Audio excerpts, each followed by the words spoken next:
the breaking news from earlier this week. Gator quarterback DJ Lagway has been announced to be attending SEC Media Days. Florida, Billy Napier will be speaking, and the players as well, will be speaking on Wednesday. I don't know if it's the official order, but they had him listed second. I don't know if that's officially how it's going to go. I think it's after DeBoer. So we'll see later on if that's the time is going or whatnot. But I think the big news here is DJ Lagway going, because I think if you saw DJ Lagway not to a point to where they trust his health to know that he's going to be playing and that he's going to be playing at a level probably higher than how he was playing, or healthiness wise at a higher level than he was at the end of last season, because you had all after spring and during spring all the questions about his injuries. I know over the past couple weeks now, this could just be off-season fatigue setting in. There was a lot of talk about, his injury. Then you had Chris Doran go and make statements about it being a hernia, but it still feels like no one really knows. But with Billy allowing Lagway to go to SEC Media Days, you have to think that he's at a point to where it's not too much of a concern. Yeah, I mean, you would hope. I think it's interesting. Like, I'm trying not to read too much into it on the one hand, because I do think, like, you kind of have to do that if you're Billy. Like, I see what you're saying about, like, you don't want to send him out there if he's not going to be able to play. But if, like, just imagine if you didn't send DJ Lagway to SEC. Well, I think like the circus of rumors that would start is kind of what I'm getting at. You know what I mean? Like, you kind of had to do it. I think there is like one little excuse though, because I didn't think Lagway was going to go. I thought they were going to do Banks, Slaughter that are going, and Sapp, because those are your four senior guys. I mean, Lagway's still an underclassman. Yeah, no, that is a good point. Like that, like I think for non-injury reasons, it really wouldn't have been all that surprising to see DJ Lagway not go. I mean, you don't see true sophomores at SEC Media Days almost ever. I mean, I'm sure it's happened within the last few years, but I can't think of an example off the top of my head. Well, I think is Ryan Williams is probably going, right? I guess he probably is. And he's only 17. Yeah, yeah. Ryan Williams just turned 16 last week. Isn't that crazy? No, right. I mean, he's also that's a next level player, a guy who's going to be a top probably 5 pick in the draft in a couple of years. So that's good company DJ Lagway finds himself in. Well, you don't think so? I don't think so. Okay, interesting. Argument for another day, but that's interesting. Yeah, maybe later on today. No, but it's really going to help. I mean, because I'm surprised Sapp didn't go, because, I mean, Slaughter 100% makes sense. Arguably the best player on the team. Now he's an offensive lineman, a center, so he's not going to get all the high buzz and like another elite player at this level would. But fifth-year guy here on the team leader, didn't even consider leaving for the draft when he probably would have been the first center taken off the board in last year's NFL draft. So it makes sense. And I thought the same with Banks, but the difference between Banks and Sapp is Banks was a transfer. Sapp started here at Florida, was a top 100 recruit, been here the entire time, didn't transfer out when Billy came here or anything like that. So I thought Sapp would go, and is also a big locker room leader. And that's not to say that Banks isn't a locker room leader. Yeah. There's just, it's a different connection to where compared to someone who transfers in versus someone who stays here their entire time. Yeah, I mean, that is true. Slaughter was a no-brainer. I mean, Slaughter is relative to like his position in the rest of the country. Slaughter is the best player on the team, like maybe by orders of magnitude, honestly. Like he is pretty easily the best. I mean, outlook to be the best center in college football this year. And probably not even particularly close. So, I think, I wasn't really surprised to see Banks over Sapp. Like, I think all three of them like deserved it. But I think if you were going to send Lagway and only pick 2 of those 3, I'm not really surprised that it's Banks and Slaughter. I mean, I like what you're saying about Sapp being the kind of longer, more tenured program guy, the guy who probably had maybe more prospects of leaving. I mean, I don't know. I think Cam Banks probably would have gotten drafted like decently high if he left. Probably second round. Yeah. Which, I mean, I don't know. I mean, I guess he's getting high first round hype this year. I'm kind of curious how much he can actually improve that draft stock. Like, I would be surprised. It's a consistency thing. Yeah. I mean, I guess so. And he looked, the way he was playing at the end of the year, I mean, I think that maybe is what it is for me. Like, I feel like he was just so key at the end of last season in the turnaround. But I mean, you could make the same Sap argument for was too. Sap. Yeah. Yeah, you could make the exact same argument for Sap. I mean, it just like if you had to ask me, like if you said DJ Lagway is going, you have to pick two more, like off just without even really giving it a ton of thought, I probably would have said Slaughter and Banks. But again, I think it's a marginal difference. Like I think Sap has every every right and is deserving of being there as much as any of those other guys. Yeah, I 100% agree. So I just had something. Oh yeah, that's right. Going back to Lagway and the injury thing with him, it's like, and you mentioned earlier about Napier having to send him to avoid questions. Well, if you remember last year, Napier just pulled the depth charts after week 2. Yeah. I mean, it was something his first 2 years here. We got a depth chart every single week. And then you get that Mertz injury. You have Lagway go throw for the second most yards in a game by a Florida quarterback or something like that against Stanford. And you had all those question marks. And Napier said, hey, you got the first 2 depth charts, and that's what's mostly going to be for the entire season. So there you go. So I don't think it would have been out of ordinary for Napier to not send Lagway and just maybe not even mention it. Just be like, oh, yeah, we thought these guys were there are veteran senior leaders here. I mean, he could have played that off for sure. And I think that would have been like fair, plausible deniability.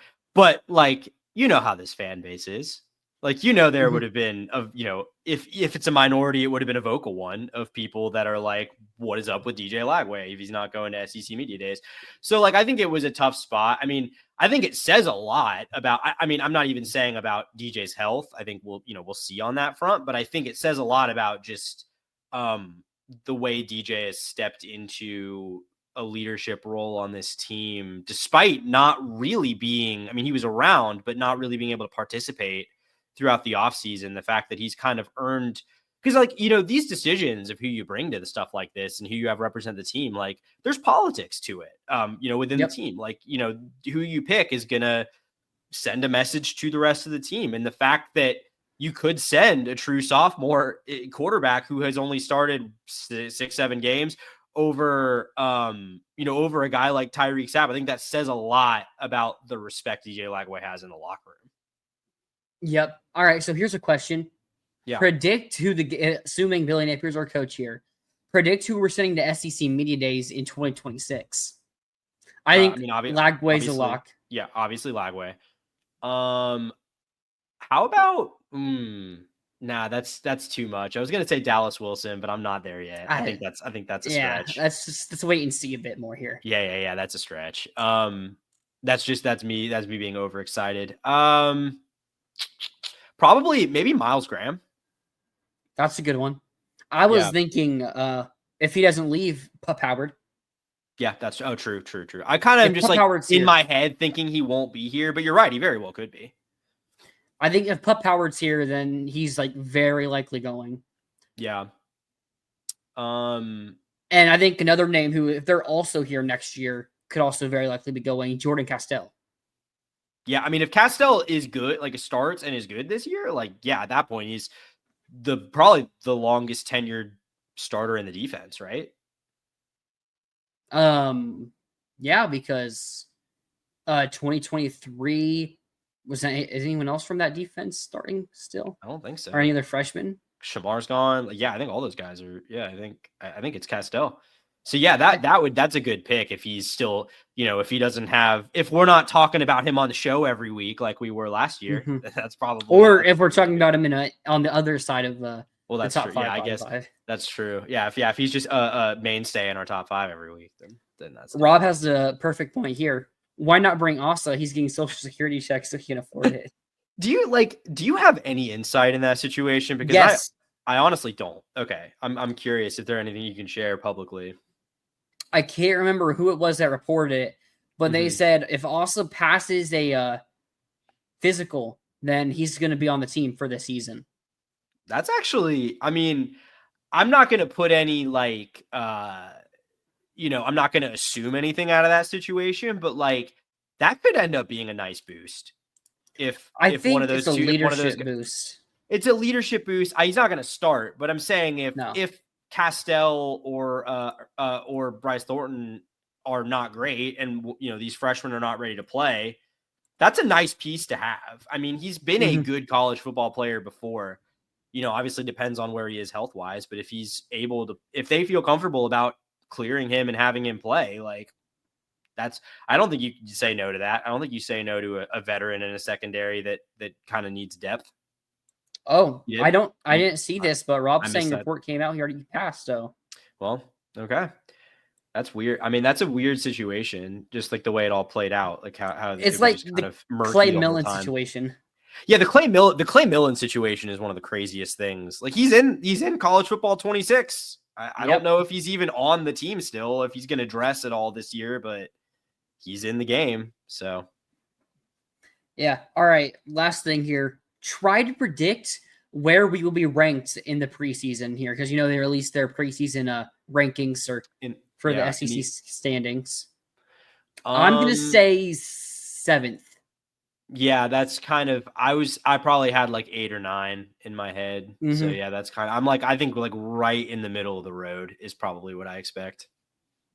So I've seen other people release theirs. I've seen us, pretty high up there. I know SEC Mike on Twitter posted his and has 5th. It's like there's gonna be some people that are gonna have us higher. What do you think's the highest ranking we'll get? Probably like 2 or 3. There's a couple people that are very, there's some people that are very, very high, like significantly, like people that are not Gators media that are significantly higher on this team than even than I am. I think maybe than even you are to an extent, and to some people. So, okay. Well, first, what do you think is the lowest someone will have us? I'll say 11th or 12th. 12th. I was gonna say 12 probably. Yeah, 12 or maybe 11th if we're lucky. Yeah. I mean, I don't think it's hard for me to see, because going into last year, it really felt like anything could happen. It felt like we could be looking at, an 8-4 team. It felt like we could be looking at a 4-8 team going into the year. If I'm not mistaken, our over under was 4.5, wasn't it? Yeah. And yeah, I mean, maybe 5. I think it might have been 5.5, but it was, I'm almost positive the over under was set below bowl eligibility. Oh, it was. Yeah. Yeah. So, but I mean, it kind of if you had told me Florida went 4-8 going into last year, I wouldn't have been that surprised. I don't feel like the range of outcomes is as nearly as big this year. I think I don't really see how Florida would miss a bowl game this year. And that's even from someone who I think a lot of these games that kind of people look at as should be wins could easily go the other way. But even then, Florida's talented enough at it's an upper half, maybe near the bottom of that upper half, but in the upper half in the SEC in terms of talent right now. So I just don't really see a way that things just the floor completely falls out and you go 5-7. I just don't really see that happening. I think if it's a disappointing year, it's going to be a 7-5 or something to that effect. Google AI says our over under win total was 4.5, but it was bumped minus 152 for that. So, okay. So it has some juice. Got it. Yeah. So, I mean, that's a 3-game. Oh, wait. Yeah. I think our over under is 3.5 now. So that's a 3-game bump right there after one season. So that shows the improvement this team made. It's set. You saying the over under for 7.5 this year? Yeah, it is. It was 6.5. I'm pretty sure it got bumped up to 7.5. I guess and that's just kind of interesting for me because I'm not I have my questions about this team. I'm not the most optimistic of people in the fan base, but I feel like Florida winning more than 7 games is way more likely than not. I think I picked 9-3. I think 7-5 is the floor. So I mean, I agree. I'd be pretty surprised if Florida didn't hit that over. I think certainly when it was 6.5, I think the over was a lock. Yeah, Kenny. I mean, 7-5 will get him fired. I think. I mean, I don't think 8-4 will get him fired, but I think 8-4 the vibes are going to be pretty rancid going into 2026. I think assuming it's an 8-4 where Lagway plays the whole year, there's no extenuating circumstances. You just went 8-4. That's what I was about to bring up. If we go 7-5, there's probably something that happened during the season. And it's I like don't know. I don't know if that's true. unless we go 6-6 or worse, I don't think I think Billy gets Lagway's junior year. Oh, so you think if Lagway plays the whole year, whether Lagway's good or bad, like maybe we're 7-5 because the defense is a lot worse than we're expecting or something like that. You think if Lagway plays the whole year and he goes 7-5, he gets another season? Because I really don't. I think I've heard some things that make me say yes here. I mean, maybe so. I mean, that's kind of the, where is the appetite to fire Billy, especially if you're Scott Strickland, because, basketball is giving you a little bit of a leg to stand on, but typically ADs don't get to hire 3 football coaches, just generally speaking. So, yeah, but okay, let's end this discussion here. yeah. Finish up here. Lagway attending SEC Media Days with Banks and Slaughter. I'm excited to see. Okay, over under 60% of the questions asked towards Lagway are about his injury. I'm actually going to go under because I think he's going to he's going to be asked about it and give a really canned answer and probably just be like, I'm not going into any further detail. So I doubt we're going to get anything of substance from Billy or Lagway about his injury, which is, I mean, that's gamesmanship. You probably shouldn't go out and give a ton of detail.